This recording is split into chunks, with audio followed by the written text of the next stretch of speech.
Once you understand that their goal is total control, their policies begin to make sense. To a literal person, for example, the Green New Deal sounds like it has something to do with the environment. It's green, after all.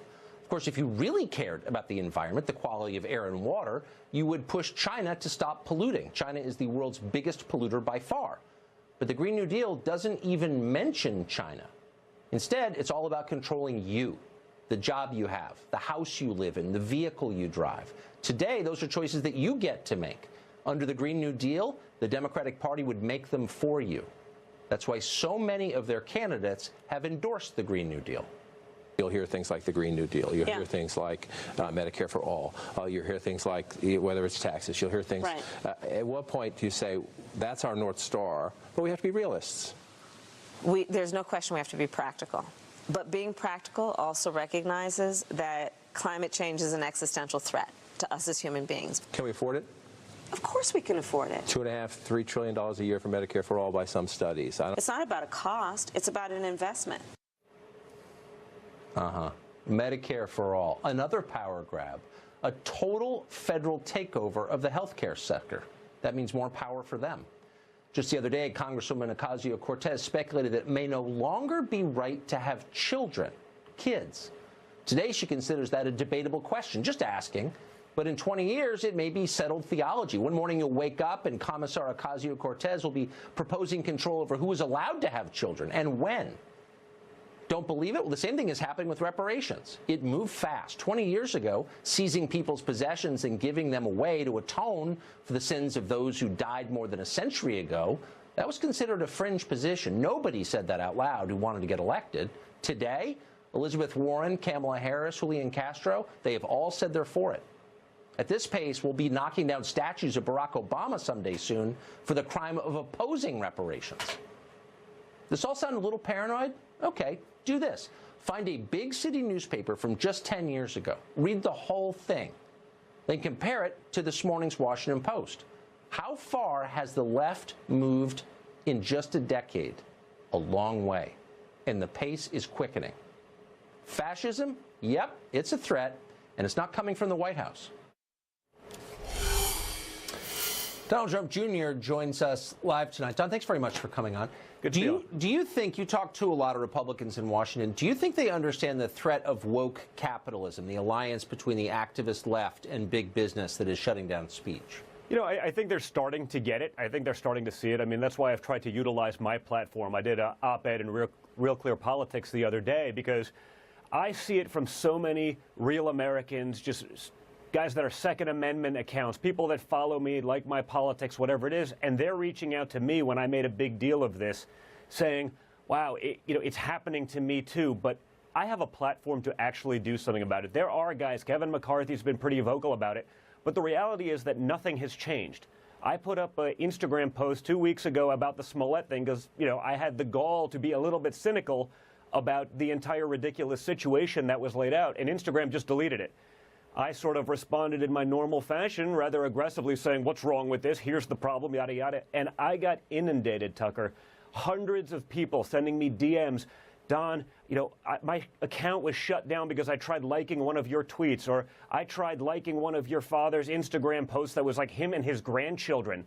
Nothing even controversial. And time again, I've had to follow you, Don, 3 times in the last week because they keep unfollowing you.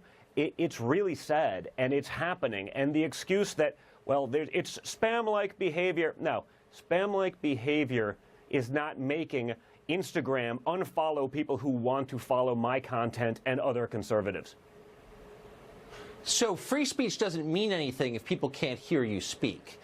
And this alliance between the activist left and big corporations is preventing people from being heard. So it is, in effect, an attack on free speech. The media 100%. benefits from our freedom of speech.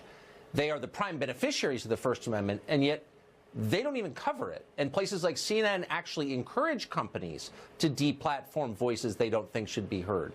Why is the press standing by as the First Amendment erodes? Well, because, again, I think the majority of the press are now left-wing activists. They are on the side of that. They are not on the side that is being stymied. They're not on the side that is being oppressed. You know, guys like me, again, I can do this because I have a big platform, I have a big soapbox, I can get it out there. But some of the little guys, they can't. They don't have that ability. They just end up taking it. And that's what's happened. You've never seen someone on the left say, huh, it's weird, Don. All of a sudden, I'm following Fox News. I was never following that. Like many conservatives are complaining to me and saying that all of a sudden they're following these crazy left-wing accounts that they never signed up for. This is happening. It's a one-way, systematic attack on free speech. And to me, it reads like it's a trial run for 2020. How are we going to do it? I'm not saying that every account is suppressed, but you do it enough. You take off X% of the top.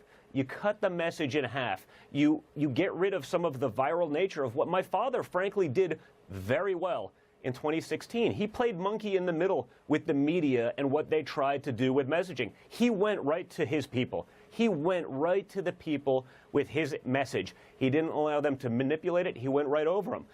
I think, to me, it reads as though they're trying to figure out how to minimize that ability again and let the media, which again, what, 93, 94% left-wing activists at this point, and let them drive that narrative. Make sure that that is the only thing that regular, hard-working Americans see.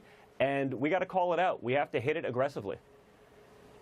I mean, I'm a little surprised that the Republican Congress has sat back. Well, for the 2 years they controlled the House, they still control the Senate, and let this happen. Is there a reason to have Mitch McConnell as Senate Majority Leader? Like, what is the point of having a Republican Senate if they can't stand up for free speech, especially when their own voters are being targeted?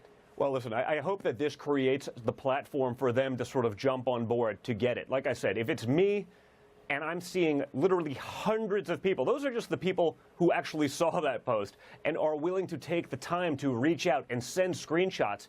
Imagine how many other people it's actually happening to. Imagine how many don't even realize that it's happening. So, you know, I think the Republicans, a lot of these companies are getting a lot of benefits from the government, from the internet, from all these things. You know, it doesn't seem like it'd be fair to have a one-sided platform. And you saw it. I mean, you covered it in the opening segment, what's going on with PayPal. I mean, they're not even hiding it anymore. They're not even pretending anymore. It's just become the norm. If Donald Trump has shown conservatives one thing, it's that you don't just have to take the loss when the other side wants you to. You can actually fight back. You can fight back and win. I think we have to take, you know, that message to heart. I think we have to start pushing back, and I think we have to start pushing back hard. If we don't, we'll never get the chance again, Tucker. And there's still Republicans, elected Republicans, who will tell you, oh, it's just the free market at work. No, it's not. It's fascism. And if you don't 100% fascism. That's not the free market, especially. No, it's not the free market. It's ridiculous. So Michael Cohen set to testify before the House Oversight Committee tomorrow. You haven't heard his testimony. Obviously, you've read stories about what he may say or not. What's your take on it from what you know? Honestly, my take is, you know, I have my father. I know he's in Vietnam right now trying to negotiate nuclear peace settlements with North Korea after 60 years of failed attempts trying to end the war, trying to end nuclear proliferation on the Korean Peninsula. You have finally a president who's willing to do it. Finally, a guy who's actually got a meeting with the other side. And for the Democrats to try to counter-program that kind of progress, to try to perhaps somehow distract him with this nonsense by, you know, a convicted felon who's been lying to those same committees, it just goes to show you how much those Democrats really disdain Trump, but also America. I mean, who wants to try to stymie that process? Who doesn't want peace in the Korean Peninsula? Who doesn't want to end nuclear proliferation in a dictatorial state? I mean, who doesn't want that, Tucker? It's crazy, but they show you that they really hate Trump much more than they like America, because I get nothing from counter-programming those kind of peace talks with this nonsense that's been proven with a convicted felon, other than they just want Trump to fail, even if it means America fails. And that's a really sad state of affairs, Tucker. Donald Trump Jr., thanks very much for that. Thank you.